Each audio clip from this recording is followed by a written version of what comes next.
This is a Leica.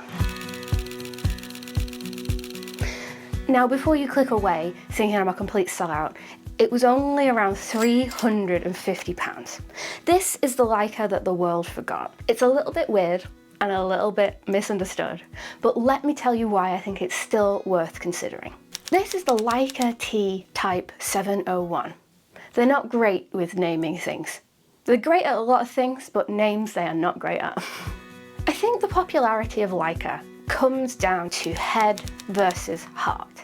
My head tells me that this is a very expensive camera, probably for what it is, even now. And the specs are an APS-C size sensor, no IBIS, a pocketable design, no EVF, and built-in Wi-Fi.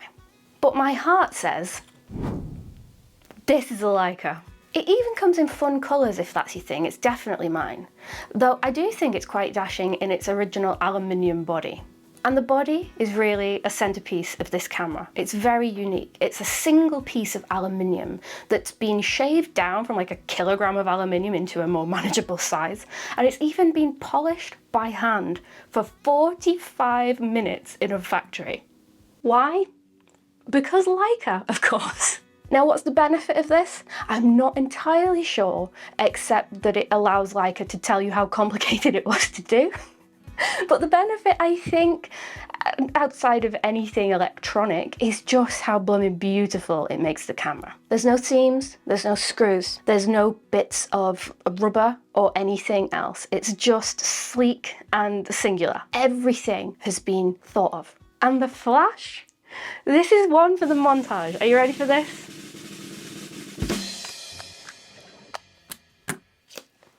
Amazing.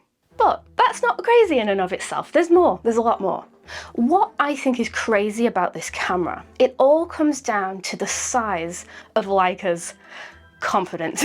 The Leica T Type 701 brought with it a brand new lens mount. Now, we all know that's quite tumultuous in camera land. You know, you need a lot of adapters to make this work. So Leica brought out one camera and it only came with 2 possible lenses at launch. 2 more lenses followed a couple of months later, but even still, a brand new camera which retailed at £1,800 at the time, and only 4 lenses to choose from at launch. And those 4 lenses were over £1,500 each.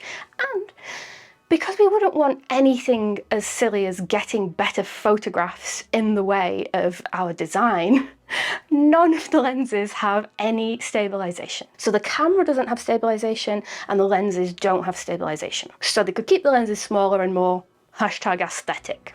Isn't that absurd? I mean, could you imagine any other camera brand doing that today? Could you imagine if Nikon did that today? So no wonder this camera was not a massive success back in the day. But now, it's got some tricks up its sleeve, let me tell you. I should mention that the Leica T mount was rebranded to TL mount, and more recently rebranded to L mount. You know, the same mount that all of the full-frame Lumix cameras shoot nowadays? Suddenly, we have a very affordable Leica that slipped out of everyone's consciousness, and a plethora of really affordable lenses. It's suddenly not sounding so bad, is it? I mean, this lens, for instance, the TT Artisan 50mm, gorgeous and silver, just like the camera, it's £50. You can now get really portable, not shabby lenses on a Leica in abundance. How nice does that look together? I mean, come on. So now, 10 years after launch, the camera finally makes sense. It took a while, but we got there in the end. I think if you have a full-frame Lumix camera like an S5 or an S5 Mark II, and you have a couple of L-mount lenses knocking about, it might be worth considering to get a more portable, everyday carry sort of camera into your system. And if you don't have a full-frame Lumix at all, at least you know that there's a ton of affordable lenses out there now. So it's win-win. Just bear in mind this is an APS-C size sensor, so while the lenses do fit, you do have a crop. And some of the full frame lenses look frankly quite silly on the smaller body, but some of the more portable ones work brilliantly. Also, I should add, it is a contrast-based autofocus system, something we know and love on this channel, Micro Four Nerds. You won't get blazingly fast autofocus, but for an everyday carry, sort of as and when camera, I think it's more than usable, and all the lenses with autofocus in the LMAT system will work on this Leica. And the unboxing. Oh my life. I hate unboxings. I've done about 200 videos on this channel and I've unboxed specifically one thing on this channel. I hate them. They're boring, I skip through them. This, have you seen that scene in Love Actually where Mr. Bean's trying to like make the most extravagant box for Alan Rickman? We're going to pop it in the Christmas box. But I don't want a Christmas box. It's exactly like that. You have a box within a box within a box, and then the box has drawers. I'm beginning to see why Leicas are so expensive, but also why there's such a cult following around them, because every piece of this whole experience, even buying one used, has been phenomenal. And perhaps the craziest thing of all, and bizarrely how well it stood up even 10 years later, Leica really tried to do something different with the menu system. There are so few dials and buttons on this camera, it's all controlled by this massive 16:9 screen. And it's just touchscreen and it looks delightful and it's really simple to use. I think they were trying to merge sort of the best of smartphone technology with camera technology. It's a little bit of a learning curve, but I really enjoyed it a lot more than I thought I would. And the screen, I have to say, is delightful. Having a massive screen when you're composing your images, even though there is no EVF, it is delightful. Let's take it out into the real world and review it as normal and see if it works as an everyday carry camera now. More fun quirks.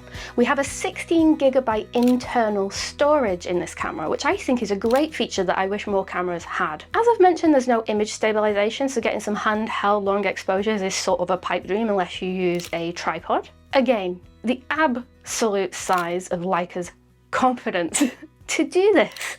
It was such an expensive camera. There is no EVF, which I appreciate is a deal breaker for a lot of people, but you can buy one as an accessory. It sort of just fits on the hot shoe. It mucks up the design a little bit, but hey, if you need an EVF, there is a workaround. As I've mentioned, the autofocus is contrast-based, so don't be expecting miracles, but it's about on par with other contrast-based systems that I've used. It feels maybe like a Ricoh, or perhaps a little bit snappier than a Ricoh. Certainly snappier than the Fujifilm X-F10 that I reviewed a few months back. And the main reason I think we all care, aside from the feat of engineering, the weirdness, and that beautiful Leica dot, is the image quality. I think the JPEGs are lovely, there's loads of detail in the RAW files, and it is an incredibly nice, pleasing camera in terms of image quality. The video side, not much to write home about, but I don't think we're going to buy this for video anyway, are we? It's all about the photo quality, and I have to say I'm a big fan. In the menu, there's even some customization to the JPEG styles. You can choose the overall style and then dial in sharpness, saturation, and contrast. So it's not as sort of sprawling and customizable as a Fujifilm, for example, but you can customize it quite well. And of course, we all know the Leica monochrome presets are very nice indeed.